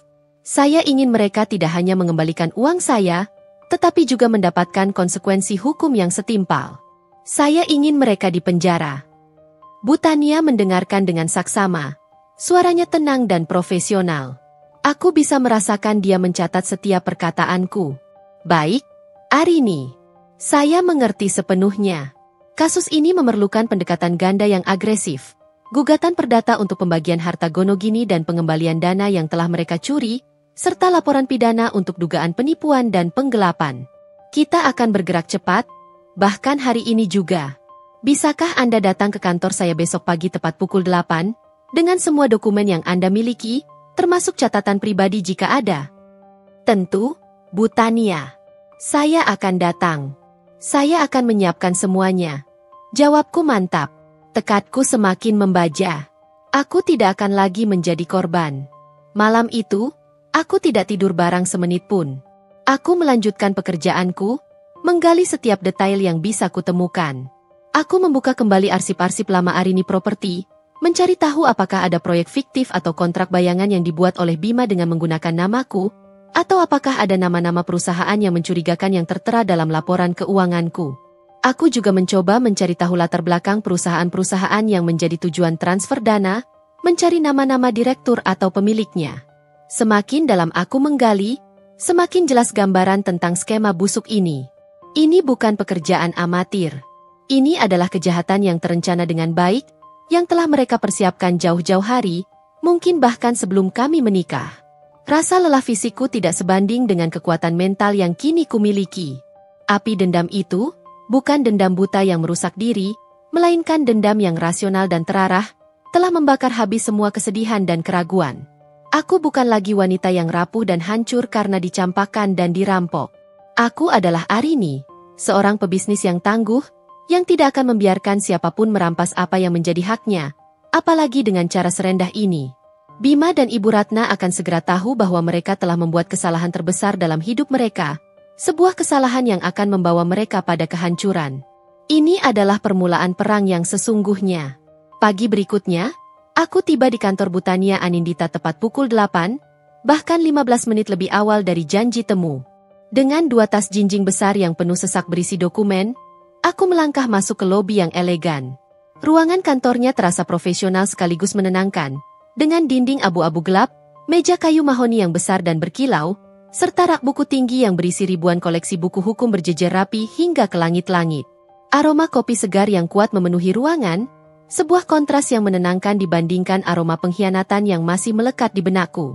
Butania menyambutku dengan senyum tipis yang hangat namun penuh ketegasan dan kebijaksanaan, sangat berlawanan dengan ekspresi dingin dan congkak Bima serta Ibu Ratna kemarin. Ia mengenakan setelan blazer hitam yang rapi dan elegan, rambutnya terikat ekor kuda rendah, memancarkan aura kepercayaan diri, kecerdasan, dan profesionalisme yang luar biasa. "Selamat pagi, Arini. Silakan duduk," sapanya, menunjuk kursi empuk di hadapan mejanya. Aku duduk, meletakkan tas-tasku perlahan di lantai, merasakan beban yang tak hanya ada di tanganku, tetapi juga di pundakku. "Terima kasih, Butania. Saya sudah membawa semua yang saya punya, setiap lembar yang bisa saya kumpulkan," kataku, membuka tas pertama dan mengeluarkan tumpukan lembaran riwayat transaksi bank yang tercetak, laporan keuangan Arini Properti, salinan akta-akta properti yang sah, dan berbagai surat perjanjian yang pernah kutandatangani, semuanya telah kurutkan berdasarkan kronologi. Butania mulai memeriksa dokumen-dokumen itu satu persatu dengan cermat. Matanya yang tajam menelusuri setiap angka, setiap tanggal, setiap detail kecil, seolah mencoba menemukan benang merah yang tersembunyi. Aku bisa melihat kerutan di dahinya semakin dalam seiring ia menemukan anomali-anomali yang kuindikasikan. Dengan suara tenang dan jelas, aku menjelaskan secara rinci tentang bagaimana Bima mengelola rekening gabungan, janjinya untuk investasi masa depan kami, dan bagaimana Ibu Ratna selalu terlibat dalam setiap saran investasi yang diberikan Bima, seolah menjadi dalang di balik layar. Aku juga menceritakan tentang properti-properti yang dibeli atas nama Bima dan Ibu Ratna yang tak pernah kuketahui secara jelas, serta proyek-proyek rahasia Bima yang kini kuduga adalah modus untuk menguras hartaku. Setelah sekitar 1 jam kami berdiskusi intensif dan dia menganalisis bukti-bukti awal dengan teliti, Butania menutup laporan bank. Dia menatapku lurus, matanya memancarkan keyakinan. "Arini, ini memang kasus yang serius dan besar. Dari bukti yang Anda bawa, jelas ada dugaan kuat penggelapan, penipuan, dan penyalahgunaan wewenang yang dilakukan secara terencana. Jumlah uang yang terlibat sangat besar. 500 miliar rupiah itu bukan angka main-main. Indikasinya ini adalah skema yang terorganisir, melibatkan Bima dan ibunya sebagai pelaku utama." Napas saya tercekat mendengar konfirmasi itu. Meskipun sudah menduga, mendengar dari ahlinya membuat semuanya terasa lebih nyata, lebih mengerikan. "Jadi, mereka benar-benar bersekongkol?" tanyaku, suaraku nyaris berbisik. "Sangat mungkin, Arini," jawab Butania, nadanya tenang namun tegas. "Modus operandi mereka terlihat jelas dan sistematis. Menguras dana Anda secara bertahap dengan dalih investasi dan pengembangan aset, mengalihkan sebagian besar aset ke pihak ketiga yaitu Ibu Ratna atau perusahaan cangkang, lalu menceraikan Anda secara tiba-tiba saat dana sudah terkuras habis. Ini kejahatan yang terencana dan keji, bukan sekadar perselisihan rumah tangga biasa. Ini adalah sebuah perampokan terorganisir." "Apa langkah kita selanjutnya, Butania?" "Saya ingin mereka membayar penuh," tanyaku, merasakan tekad yang semakin membara, mengubah rasa sakit menjadi kekuatan. Kita akan melancarkan serangan ganda yang agresif. Jelasnya dengan tenang namun penuh keyakinan. Pertama, kita akan segera mengajukan gugatan cerai di pengadilan agama. Namun, gugatan cerai ini akan kita lengkapi dengan tuntutan pembagian harta Gonogini secara penuh, yang meliputi seluruh aset yang mereka gelapkan dan sembunyikan. Kita juga akan menuntut pembatalan semua transaksi properti yang ilegal yang mereka lakukan atas nama mereka menggunakan uang Anda. Kita akan menuntut pengembalian penuh dana Anda, sampai ke sen terakhir. Dan yang kedua, Butania menekankan, suaranya sedikit lebih berat, kita akan membuat laporan pidana ke kepolisian atas dugaan penipuan dan penggelapan. Dengan bukti transfer rekening ke Ibu Ratna, adanya pembelian properti atas nama mereka menggunakan uang Anda tanpa sepengetahuan Anda, serta pola transaksi yang mencurigakan, kita punya dasar yang sangat kuat. Ini bukan lagi hanya sengketa perdata antara suami istri, Arini, ini sudah masuk ranah pidana yang serius dengan ancaman hukuman penjara yang berat. Aku mengangguk, puas dengan strategi yang dia paparkan. Saya ingin mereka dihukum seberat-beratnya, Butania. Saya ingin mereka merasakan akibat dari perbuatan mereka, agar tidak ada lagi orang lain yang menjadi korban mereka. Kita akan berjuang maksimal untuk itu. Jawabnya, matanya menatapku lurus, memberikan keyakinan penuh. Untuk memulai, kita perlu menyiapkan semua dokumen hukum secara rinci, termasuk surat kuasa, daftar aset yang Anda miliki sebelum menikah, laporan keuangan Arini properti yang sangat detail dan tervalidasi, serta semua bukti transaksi yang Anda temukan. Tim saya yang terdiri dari para ahli forensik keuangan dan investigator akan membantu Anda menyusun kronologi yang sangat rinci dan tidak terbantahkan, mencari celah sekecil apapun, serta melacak setiap jejak uang yang mereka gelapkan. Selama beberapa hari berikutnya, kantor Butania menjadi markas baruku. Aku menghabiskan waktu berjam-jam bersama timnya, menggali setiap detail kecil, setiap bukti, setiap kemungkinan yang bisa menguatkan kasusku. Kami menyusun daftar aset yang Bima dan Ibu Ratna diduga beli dengan uangku, termasuk beberapa properti mewah yang kutemukan di luar kota dan beberapa saham perusahaan yang terdaftar atas nama mereka, yang tersembunyi dengan rapi. Kami juga menemukan bahwa beberapa perusahaan investasi yang menjadi tujuan transfer dana ternyata adalah perusahaan cangkang, fiktif, atau memiliki koneksi langsung dengan kerabat dekat Ibu Ratna, yang membuat jaringan mereka semakin terungkap. Jejak mereka sangat rapi dan licin, tapi dengan ketelitian tim Butania, kami berhasil menemukan celah-celahnya. Butania juga mengingatkanku tentang kemungkinan balasan dari pihak Bima dan Ibu Ratna. Mereka tidak akan diam, Arini. Mereka pasti akan mencoba segala cara untuk memutarbalikkan fakta, mencari kelemahan Anda, bahkan mungkin melakukan intimidasi atau fitnah. Anda harus siap mental dan fisik untuk menghadapi ini. Aku menatapnya dengan senyum dingin. Senyum yang dulunya hangat kini penuh ketegaran. Saya sudah sangat siap, Butania. Mereka sudah mengambil segalanya dari saya, kecuali semangat saya untuk melawan dan kehendak saya untuk menegakkan keadilan. Sekarang, giliran saya mengambil kembali semua yang seharusnya jadi milik saya, dan memberikan konsekuensi atas perbuatan mereka yang keji. Strategi hukum sudah disusun dengan matang. Amunisi sudah terkumpul lengkap. Pertarungan yang sebenarnya, pertarungan untuk keadilan dan harga diriku, baru akan dimulai. Aku tidak lagi rapuh. Api dendam yang rasional telah mengubahku menjadi pejuang yang siap menghancurkan siapapun yang berani merampas hakku dan kebahagiaanku. Mereka akan tahu bahwa Arini yang mereka kenal dulu sudah mati. Kini yang ada adalah Arini yang baru. Hari itu akhirnya tiba. Hari di mana aku akan menghadapi Bima dan Ibu Ratna di hadapan hukum, di sebuah arena yang tak bisa mereka kendalikan dengan senyuman palsu atau koneksi semata. Udara di dalam gedung Pengadilan Negeri Surabaya terasa dingin, dipenuhi ketegangan yang pekat. Ruang sidang utama dipenuhi oleh riuh rendah bisikan, kamera-kamera jurnalis yang meliput kasus perceraian dengan tuntutan harta Gonogini senilai fantastis, kasus yang tak lazim dan mengundang perhatian publik, serta beberapa orang dari lingkaran sosial kami yang datang karena penasaran atau ingin melihat akhir dari drama ini. Aku duduk di sisi penggugat, tegak dan mantap, didampingi oleh Butania Anindita yang mengenakan jubah advokat hitamnya dengan gagah, memancarkan aura profesionalisme yang tak tergoyahkan. Di sisi lain ruang sidang, Bima dan Ibu Ratna duduk bersama pengacara mereka, seorang pria tua bertubuh tambun dengan dasi kupu-kupu. Wajah Bima menampilkan ekspresi datar yang dipaksakan, namun matanya sesekali melirikku dengan cepat, ada kilatan gugup di sana. Ibu Ratna, di sampingnya, masih menampilkan ekspresi angkuh dan defensif.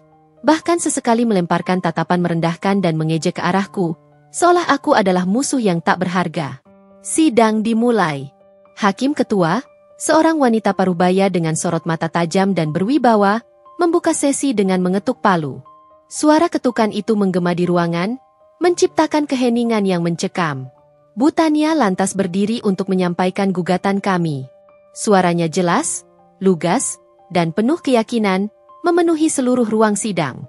Ia memaparkan kronologi pernikahan kami yang diawali dengan kemanisan palsu, perjalanan Arini properti yang gemilang dan bagaimana aku membangunnya dari nol, hingga detail rekening gabungan dan bagaimana dana 500 miliar rupiah yang merupakan hasil jerih payahku lenyap tak berbekas. Setiap angka, setiap tanggal transaksi, dan setiap transfer dana ke rekening Ibu Ratna atau perusahaan fiktif yang telah kami identifikasi dengan cermat, dipaparkan dengan bukti-bukti printout bank yang tak terbantahkan. Proyektor menampilkan setiap lembaran bukti di layar lebar. Yang Mulia Hakim, kata Bu Tania dengan suara mantap, kami memiliki bukti kuat bahwa dana sebesar 500 miliar rupiah milik klien kami, Saudari Arini, telah digelapkan secara sistematis dan terencana oleh tergugat Bapak Bima, yang dibantu secara aktif oleh Ibu Ratna, yang merupakan ibu kandung tergugat. Dana ini tidak hanya dialihkan ke rekening pribadi Ibu Ratna, tetapi juga digunakan untuk pembelian beberapa aset properti dan saham perusahaan yang kini terdaftar atas nama Ibu Ratna dan Bapak Bima, tanpa sepengetahuan dan persetujuan penuh klien kami. Ini adalah tindakan penipuan dan penggelapan yang sangat keji, yang mulia, yang dilakukan dengan motif tersembunyi dan terencana. Pengacara Bima, seorang pria parubaya dengan kacamata tebal yang melorot di hidungnya, langsung berdiri dan menyanggah dengan nada tinggi. Keberatan, Yang Mulia. Tuduhan ini tidak berdasar dan merupakan fitnah keji. Dana tersebut adalah dana gabungan dari rekening pernikahan. Klien kami, Bapak Bima, memiliki hak penuh untuk mengelolanya sebagai bagian dari investasi keluarga. Tuduhan penggelapan ini adalah pencemaran nama baik yang serius terhadap klien kami. Hakim meminta Bu Tania melanjutkan. Bu Tania menampilkan deretan bukti transfer yang menunjukkan bahwa sebagian besar transaksi dilakukan tidak lama setelah Ibu Ratna sering mengunjungi Bima di rumah kami, dan ada pola yang jelas menunjukkan pengurasan dana secara signifikan menjelang pengajuan gugatan cerai oleh Bima. Dia juga menampilkan bukti kepemilikan beberapa properti mewah yang baru dibeli oleh Bima dan Ibu Ratna di beberapa kota, yang nominalnya sangat sesuai dengan dana yang ditarik dari rekeningku. Ada pula bukti kepemilikan saham yang tiba-tiba meningkat secara drastis di perusahaan-perusahaan yang terafiliasi dengan keluarga Ibu Ratna. Saat bukti-bukti itu ditampilkan satu persatu di layar, wajah Bima mulai memucat, dan Ibu Ratna yang awalnya congkak, tampak gelisah, sesekali melirik Bima dengan pandangan cemas. Namun, mereka masih berusaha menampilkan wajah polos dan seolah tak bersalah. Giliran Bima dipanggil untuk memberikan kesaksian. Dengan nada percaya diri yang dipaksakan dan terdengar sedikit bergetar, ia mencoba menjelaskan. Saya mengelola dana itu untuk investasi keluarga kami, Yang Mulia. Itu demi masa depan kami berdua, masa depan anak-anak yang akan datang. Saya tidak pernah bermaksud mencuri. Ini hanya salah paham antara suami istri karena komunikasi yang kurang baik. Salah paham? Selabutannya tajam, suaranya menusuk. Apakah salah paham itu juga termasuk transfer dana ke rekening ibu Anda dalam jumlah puluhan miliar tanpa persetujuan istri sah Anda? Dan apakah salah paham itu juga termasuk niat Anda untuk menceraikan klien kami setelah seluruh dana raib, seolah ingin membuang korban setelah Anda merampoknya? Bima terdiam, wajahnya semakin pias, bibirnya mengatup rapat. Keringat dingin mulai membasahi pelipisnya. Ibu Ratna mencoba menyela dengan suara lantang, "Itu dana anak saya. Anak saya yang mengurus semuanya." Tapi ditegur keras oleh hakim. Kemudian, Bu Tania menghadirkan saksi ahli kami, seorang auditor keuangan forensik independen yang sangat berpengalaman. Saksi ini memaparkan dengan detail bagaimana dana tersebut diputar melalui berbagai rekening pribadi dan perusahaan cangkang, dan bagaimana sebagian besar dana berakhir di aset-aset pribadi Bima dan Ibu Ratna. Dia menunjukkan diagram alir dana yang rumit namun jelas, menggambarkan bagaimana uang itu berpindah tangan dari rekening gabungan ke rekening-rekening yang terafiliasi dengan mereka. Dari analisis kami yang mendalam, Yang Mulia, jelas auditor itu lugas, menunjukkan grafik di layar. Pola transaksi ini sangat mengindikasikan adanya upaya sistematis untuk menyembunyikan dan mengalihkan aset. Dana-dana ini tidak digunakan untuk investasi produktif yang jelas dengan keuntungan yang transparan, melainkan untuk memperkaya pihak-pihak tertentu yang terafiliasi langsung dengan tergugat dan ibunya. Bahkan ada beberapa transaksi yang sengaja dilakukan di hari libur bank untuk menyulitkan pelacakan. Selama persidangan berlangsung, aku terus mengamati Bima dan Ibu Ratna. Ada kekhawatiran yang mulai terlihat jelas di mata mereka, meskipun mereka mati-matian mencoba menyembunyikannya di balik raut wajah yang kaku. Mereka tidak pernah menduga aku akan datang dengan persiapan sedalam ini, dengan bukti yang begitu rinci dan tak terbantahkan. Mereka mungkin mengira aku hanya akan datang sebagai wanita yang hancur, menangis, dan pasrah. Mereka salah besar. Sidang hari itu berakhir dengan suasana tegang yang mencekam. Hakim memutuskan untuk melanjutkan ke sesi berikutnya, untuk mendengarkan lebih banyak bukti dan saksi. Aku keluar dari ruang sidang dengan perasaan campur aduk. Ada kepuasan melihat mereka mulai goyah dan panik, namun juga amarah yang tak kunjung reda. Pertarungan ini masih panjang, tapi aku tahu, aku berada di jalur yang benar. Keadilan akan segera terungkap. Minggu-minggu berikutnya adalah neraka bagiku, namun juga medan perang yang harus kutaklukkan. Sidang demi sidang terus bergulir, dan setiap sesi terasa seperti ujian mental dan emosional yang berat. Pengacara Bima, Pak Bram, seorang pria parubaya dengan rambut yang mulai menipis dan kacamata tebal yang sering melorot, tak henti-hentinya berusaha memutarbalikkan fakta. Dia menggunakan segala macam argumen, mulai dari mengklaim bahwa dana yang lenyap itu adalah investasi sah yang disetujui bersama, hingga mencoba menuduhku terlalu sibuk dengan bisnis sehingga abai terhadap urusan rumah tangga dan pengelolaan keuangan keluarga. Yang Mulia Hakim, kata Pak Bram dengan suara lantang dan penuh intonasi di salah satu sesi sidang yang panas. Klien kami, Bapak Bima, adalah seorang suami yang bertanggung jawab dan visioner. Ia hanya mencoba mengelola aset keluarga agar terus berkembang dan menghasilkan keuntungan. Nyonya Arini sendiri yang terlalu percaya diri dengan kesuksesan bisnisnya, hingga menyerahkan penuh pengelolaan dana sebesar ini kepada klien kami tanpa pengawasan yang memadai. Bukankah ini justru menunjukkan kelalaian penggugat? Ibu Ratna, yang tak pernah absen di setiap sidang, seringkali mengangguk-angguk setuju dengan pernyataan pengacaranya, sorot matanya sesekali menyiratkan kemenangan kecil.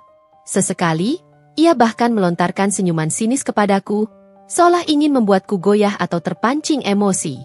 Namun, aku tak membiarkan emosiku terpancing.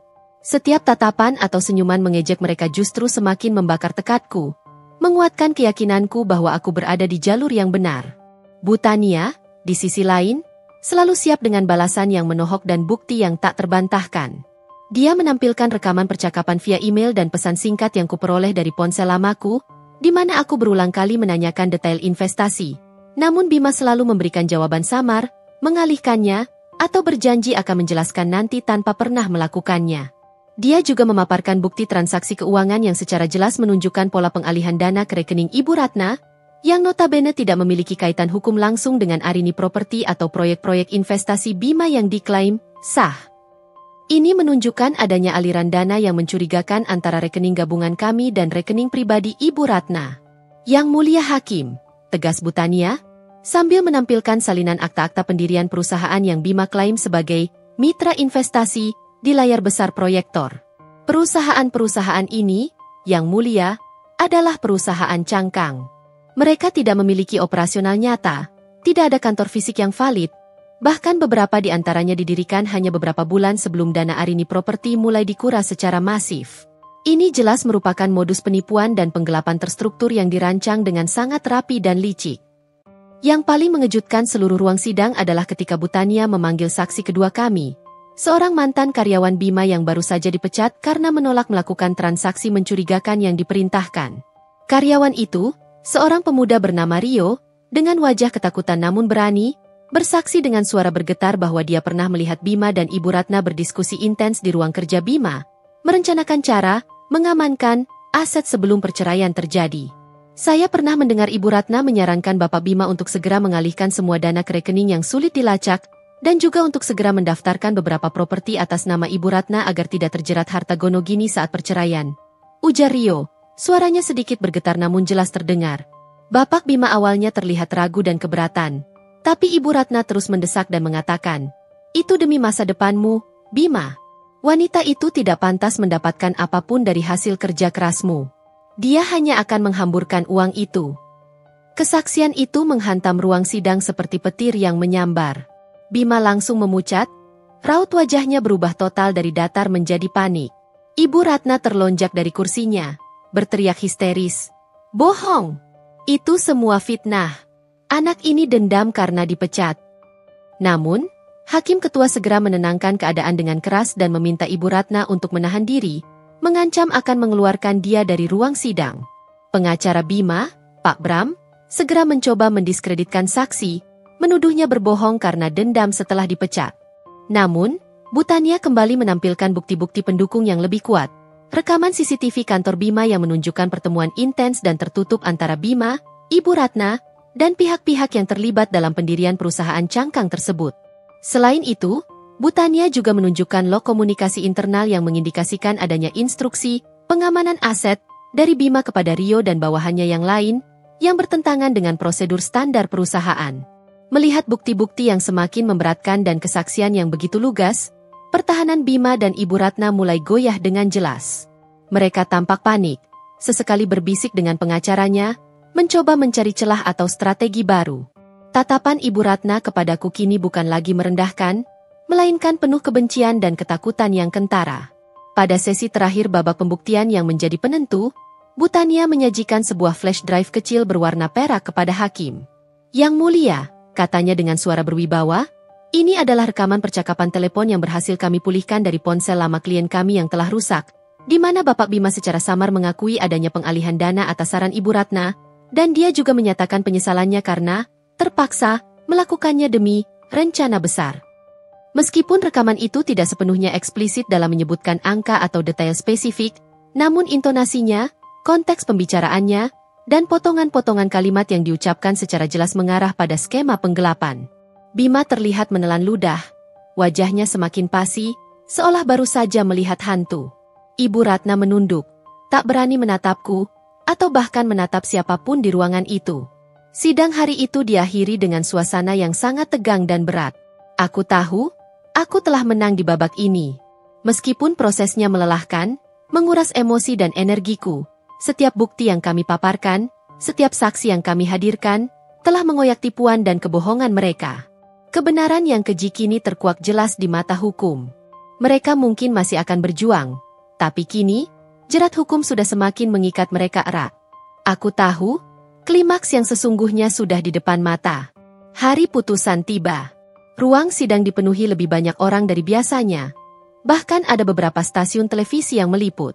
Ketegangan menggantung di udara, lebih pekat dari sebelumnya.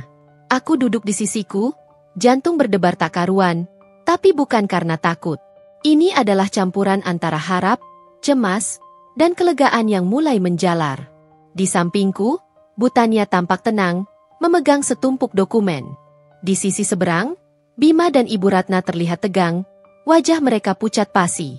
Ibu Ratna bahkan beberapa kali terlihat berdoa, sesuatu yang tak pernah kulihat sebelumnya.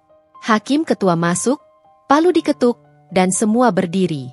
Suara hakim memecah keheningan, memulai pembacaan vonis yang terasa seperti deru guntur. Berdasarkan bukti-bukti yang diajukan penggugat, Saudari Arini, dan kesaksian para saksi, termasuk saksi ahli keuangan forensik dan kesaksian mantan karyawan tergugat, serta bukti-bukti transfer dana dan kepemilikan aset yang sah. Hakim berhenti sejenak, membuat semua orang menahan napas. Majelis hakim memutuskan bahwa gugatan perceraian Saudari Arini terhadap Bapak Bima dikabulkan. Suara sorakan tertahan terdengar dari beberapa orang di sisiku, tapi aku hanya diam, menunggu bagian terpenting. Selanjutnya, terkait tuntutan harta gonogini dan penggelapan dana, lanjut hakim, suaranya lebih tegas. Majelis hakim menyatakan bahwa tergugat Bapak Bima terbukti secara sah dan meyakinkan melakukan penggelapan dana sebesar 500 miliar rupiah milik penggugat, Saudari Arini, dengan modus operandi pengalihan aset ke berbagai rekening dan perusahaan cangkang, serta sebagian besar dialihkan ke rekening dan atas nama Ibu Ratna. Saat kata-kata itu diucapkan, Bima langsung tersentak, wajahnya semakin pias. Ibu Ratna menjerit tertahan, menatap hakim dengan mata melotot tak percaya. Oleh karena itu, hakim lanjutkan, majelis hakim memerintahkan tergugat Bapak Bima untuk mengembalikan seluruh dana sebesar 500 miliar rupiah kepada Saudari Arini. Seluruh aset properti dan saham yang terbukti dibeli dengan dana hasil penggelapan, baik yang atas nama Bapak Bima maupun atas nama Ibu Ratna, disita dan dikembalikan sepenuhnya kepada saudari Arini sebagai ganti rugi. Aku merasakan gelombang kelegaan dan keadilan yang luar biasa. 500 miliar rupiah itu kembali. Dan terkait laporan pidana penipuan dan penggelapan, suara hakim kembali meninggi. Majelis hakim memutuskan bahwa Bapak Bima dan Ibu Ratna terbukti bersalah atas tindak pidana penipuan dan penggelapan. Oleh karena itu, Bapak Bima dijatuhi hukuman pidana 5 tahun penjara, dan Ibu Ratna dijatuhi hukuman pidana 3 tahun penjara, dipotong masa tahanan yang telah dijalani jika ada. Ruang sidang seketika riuh rendah. Ibu Ratna menjerit histeris. Tidak, ini tidak adil. Bima. Dia mencoba mendekati Bima, tapi dicegah oleh petugas keamanan. Bima terlihat membeku, matanya kosong, seolah tidak bisa mempercayai apa yang baru saja ia dengar. Pengacara mereka tampak terpukul, mencoba menenangkan kliennya yang panik. Aku menatap Bima dan Ibu Ratna. Mereka, yang dulu begitu angkuh dan meremehkanku, kini duduk dalam kehancuran. Aku tidak merasakan kepuasan yang berlebihan, hanya kelegaan. Keadilan telah ditegakkan. Setelah hakim mengetuk palu penutup sidang, Butania menoleh padaku. Senyum bangga tersungging di bibirnya. Kita berhasil, Arini. Semuanya kembali, dan mereka mendapatkan apa yang pantas mereka dapatkan. Aku mengangguk. Hatiku terasa ringan untuk pertama kalinya dalam waktu yang lama. Terima kasih, Butania.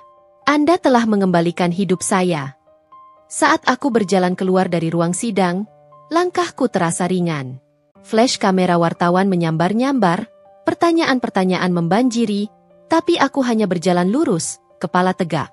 Di luar gedung pengadilan, langit cerah membentang. Aku melihat ke atas, menghirup udara bebas.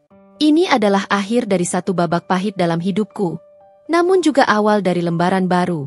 Aku telah kehilangan seorang suami dan impian pernikahan yang indah, tapi aku mendapatkan kembali hartaku, harga diriku, dan yang terpenting, kepercayaanku pada keadilan. Keesokan harinya setelah vonis, aku terbangun dengan perasaan yang berbeda. Bukan lagi beban berat yang menindih dada, melainkan sebuah kelapangan yang menenangkan. Sinar matahari pagi menembus jendela, menerpa wajahku, seolah mengucapkan selamat datang di hari yang baru. Semalam, aku tidur nyenyak untuk pertama kalinya dalam berbulan-bulan, tanpa mimpi buruk atau kecemasan yang menghantui. Vonis hakim telah membawa titik terang. Dana 500 miliar rupiah yang dulunya menguap, kini secara hukum harus kembali ke tanganku. Properti dan saham yang mereka gelapkan akan disita dan dialihkan kepemilikannya kepadaku. Dan Bima, serta Ibu Ratna, akan menghadapi konsekuensi atas perbuatan mereka di balik jeruji besi. Aku tidak merasakan euforia atau kepuasan yang berlebihan, hanya sebuah kelegaan mendalam. Keadilan telah ditegakkan. Aku memulai hari dengan rutinitas yang baru.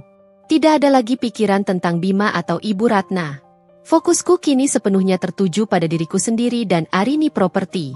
Aku kembali ke kantor dengan semangat baru, energi yang telah lama hilang kini kembali mengisi. Timku menyambutku dengan hangat. Beberapa di antaranya sudah tahu tentang kasusku dari pemberitaan media, dan mereka memberikan dukungan penuh. Bu Arini, kami ikut prihatin, tapi kami juga bangga dengan ketegaran Ibu, kata salah satu manajer proyekku. Terima kasih, kalian semua. Sekarang, mari kita fokus kembali membangun Arini Property menjadi lebih besar dan kuat dari sebelumnya. Jawabku, senyum tulus terpancar di wajahku. Langkah pertama adalah berkoordinasi dengan tim hukum Butania untuk proses pengembalian aset. Prosesnya memang tidak instan, membutuhkan waktu dan serangkaian prosedur administrasi. Namun, Butania meyakinkanku bahwa semuanya akan berjalan lancar karena putusan hakim sudah bersifat inkrah, berkekuatan hukum tetap, jika mereka tidak mengajukan banding. Dan bahkan jika banding pun, dengan bukti sekuat itu, kemungkinan besar putusan akan tetap sama. Aku juga mulai merencanakan ekspansi Arini Property. Dengan kembalinya modal yang signifikan, aku memiliki peluang untuk mewujudkan proyek-proyek ambisius yang sempat tertunda. Aku ingin mengembangkan properti ramah lingkungan, membangun kompleks perumahan yang tidak hanya modern tetapi juga berkelanjutan, sejalan dengan visiku yang sebenarnya. Ini bukan lagi tentang membangun demi masa depan kami, melainkan membangun demi visi yang lebih besar, demi warisan yang ingin kutinggalkan. Hidupku mulai bergerak maju. Aku menyempatkan diri untuk kembali ke hobi lamaku, membaca buku-buku non-fiksi tentang arsitektur dan urbanisasi, serta meluangkan waktu untuk berolahraga. Aku juga mulai terhubung kembali dengan teman-teman lama yang sempat terabaikan karena kesibukan dan masalah pribadiku. Mereka memberiku dukungan moral yang tak ternilai. Aku menyadari bahwa dukungan sejati datang dari orang-orang yang tulus peduli, bukan dari mereka yang hanya ingin memanfaatkan. Mengenai Bima dan Ibu Ratna, aku mendengar kabar dari Butania bahwa mereka memang mencoba mengajukan banding, namun kemungkinan besar hasilnya akan sama. Aku tak lagi merasakan amarah atau kebencian yang mendalam. Yang ada hanyalah rasa iba bercampur sedikit kekecewaan. Mereka telah memilih jalan gelap, dan kini mereka harus menanggung konsekuensinya. Hidup mereka mungkin hancur, tetapi itu adalah pilihan mereka sendiri. Aku telah melewati badai yang mengerikan, kehilangan hampir segalanya, namun berhasil bangkit kembali. Pengalaman ini telah mengukir bekas luka yang mendalam, tetapi juga membentukku menjadi pribadi yang jauh lebih kuat, bijaksana, dan lebih menghargai diri sendiri. Aku belajar tentang pentingnya mempercayai insting, tentang kekuatan untuk melawan ketidakadilan, dan tentang pentingnya membangun fondasi hidup yang kokoh, bukan hanya dari materi, tetapi juga dari integritas dan harga diri. Masa depan terbentang luas di hadapanku. Aku tidak lagi mencari pelabuhan terakhir dalam diri orang lain. Aku adalah nahkoda kapalku sendiri, siap berlayar mengarungi samudra kehidupan, membangun kerajaan properti yang lebih megah, dan menciptakan kebahagiaanku sendiri, tanpa bayang-bayang pengkhianatan di masa lalu. Ini adalah awal yang baru, dan aku siap menghadapinya. Beberapa bulan berlalu sejak vonis pengadilan yang mengubah segalanya. Proses pengembalian aset berjalan sesuai harapan Butania. Satu persatu, properti mewah yang dulu dibeli dengan uangku, kini secara hukum kembali ke tanganku. Villa di Bali, apartemen di Jakarta, tanah di Lombok, bahkan beberapa unit ruko di pusat bisnis Surabaya. Semuanya kini menjadi bagian dari Arini Property. Saham-saham di perusahaan-perusahaan fiktif yang dikendalikan Ibu Ratna juga berhasil dialihkan kepemilikannya kepadaku. Aku melihat angka di rekening bankku kembali terisi, bahkan lebih dari itu, dengan nilai properti yang kini kupegang. Rasanya seperti memegang kembali kepingan-kepingan jiwaku yang telah dicuri, namun kali ini, aku memegangnya dengan kesadaran dan kehati-hatian yang jauh lebih besar, sebuah kebijaksanaan baru yang telah terukir dalam diriku. Dengan kembalinya aset yang signifikan ini, fokusku sepenuhnya beralih ke pengembangan Arini Property. Aku mengadakan rapat besar dengan tim inti, melibatkan semua kepala departemen dan manajer proyek. Di depan mereka, aku memaparkan visi baru yang telah kususun selama masa-masa sulit itu. Kita telah melewati badai yang dahsyat, kataku, suara penuh semangat dan keyakinan, tapi badai itu tidak menghancurkan kita. Justru, badai itu membuat kita lebih kuat, lebih tangguh, dan lebih berani dari sebelumnya. Sekarang, saatnya kita bangkit, bukan hanya untuk kembali ke posisi semula, tapi untuk melompat lebih jauh ke depan, menjadi yang terdepan. Aku memperkenalkan proyek-proyek ambisius yang telah lama kumimpikan, proyek-proyek yang mencerminkan nilai-nilai dan visiku yang sesungguhnya. Yang pertama adalah pembangunan kompleks perumahan ramah lingkungan berskala besar di pinggiran Surabaya. Proyek ini akan menggunakan energi terbarukan dari panel surya, menerapkan sistem daur ulang air limbah untuk irigasi, dan mengadopsi desain arsitektur bioklimatik yang memaksimalkan sirkulasi udara alami dan pencahayaan matahari untuk mengurangi penggunaan AC dan listrik. Aku ingin Arini Property dikenal bukan hanya karena kemewahan dan profitabilitasnya, tapi juga karena komitmennya terhadap keberlanjutan, lingkungan, dan kesejahteraan komunitas. Ini bukan sekadar membangun properti dan meraih keuntungan semata. Jelasku kepada timku, mata berkobar-kobar. Ini tentang membangun masa depan yang lebih baik bagi kita semua. Kita akan menciptakan hunian yang tidak hanya indah dan nyaman, tapi juga bertanggung jawab terhadap bumi, memberikan nilai tambah yang nyata bagi penghuninya dan lingkungan sekitar. Timku menyambut visi ini dengan antusiasme yang luar biasa. Mereka bekerja keras, bahkan lebih keras dari sebelumnya, termotivasi oleh semangat baru yang kubawa dan kebanggaan akan proyek yang memiliki makna lebih. Aku sendiri terjun langsung ke lapangan, dari tahap perencanaan awal, pemilihan material ramah lingkungan, hingga pengawasan konstruksi di setiap detail kecil. Aku bahkan kembali menyentuh desain arsitektur, sesuatu yang dulu kulakukan bersama Bima, tapi kini dengan sentuhan dan visiku sendiri yang lebih matang dan otentik. Setiap garis yang kugambar, setiap material yang kupilih, adalah manifestasi dari kemandirian dan kekuatan yang baru kutemukan dalam diriku.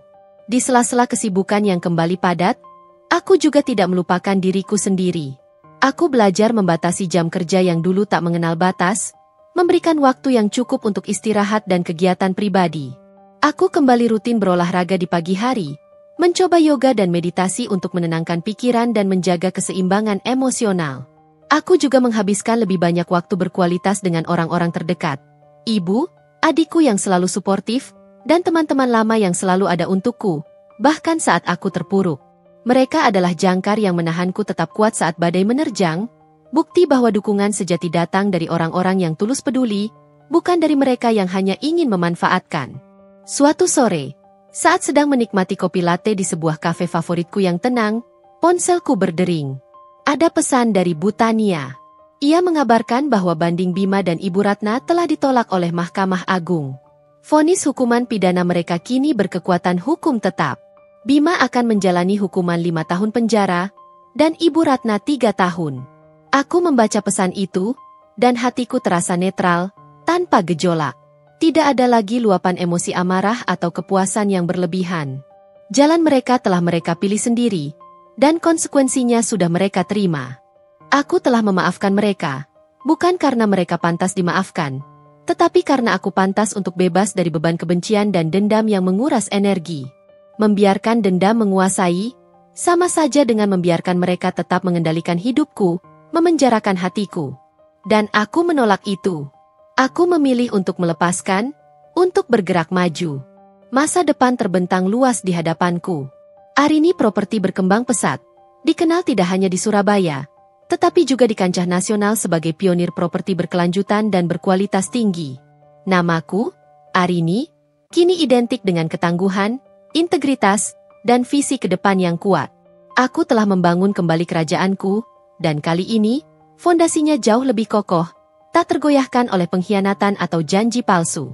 Aku tahu, petualangan hidupku masih panjang, penuh tantangan baru yang akan datang. Tapi aku siap.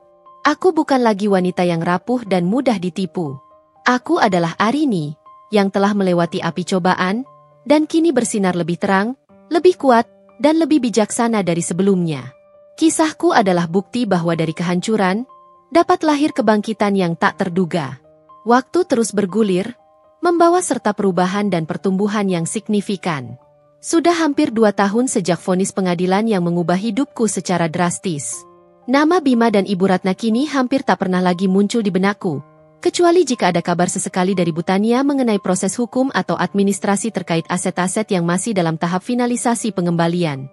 Mereka mendekam di balik jeruji, menjalani konsekuensi pahit dari pilihan dan kejahatan yang mereka lakukan. Aku tahu Bima sempat mencoba mengajukan peninjauan kembali atas kasusnya, namun Bu Tania dengan sigap memastikan itu hanyalah upaya sia-sia yang takkan mengubah apapun. Kebencian yang dulu sempat menguasai hatiku telah sepenuhnya mereda, digantikan oleh kedamaian, rasa syukur, dan kesadaran akan kekuatanku sendiri. Arini Properti kini telah menjadi salah satu pengembang terkemuka di Indonesia, terutama dalam segmen properti berkelanjutan dan berwawasan lingkungan.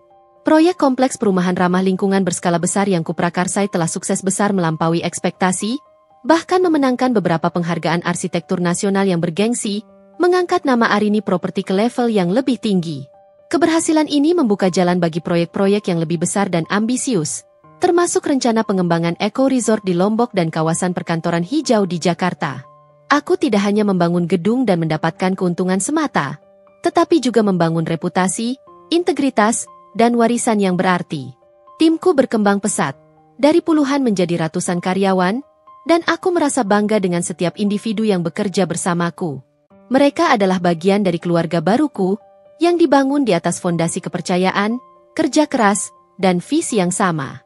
Hidupku juga semakin utuh dan seimbang. Aku menemukan kembali kegembiraan dalam hal-hal sederhana yang dulu terabaikan karena kesibukan dan masalah pribadi. Menghabiskan waktu di studio desainku, merancang konsep-konsep baru yang inovatif, menikmati sunset jingga yang memukau dari balkon apartemenku sambil menyesap teh hangat, atau hanya sekadar tertawa lepas bersama ibu dan adikku di meja makan. Membahas hal-hal sepele yang hangat. Aku belajar bahwa kebahagiaan sejati tidak datang dari materi semata atau dari validasi orang lain, melainkan dari kedamaian batin, keseimbangan hidup, dan kemampuan untuk menghargai setiap momen, sekecil apapun itu. Aku juga mulai mendalami hobi lama, seperti melukis abstrak dan mendaki gunung, yang memberiku perspektif baru dan ketenangan jiwa. Aku belum membuka hati untuk hubungan romantis baru secara serius. Fokusku adalah pada pemulihan diri sepenuhnya dan pengembangan bisnis.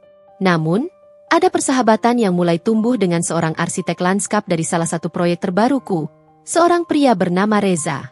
Dia adalah sosok yang tenang, berintegritas tinggi, dan memiliki visi yang sejalan denganku tentang membangun dengan tanggung jawab dan harmonis dengan alam.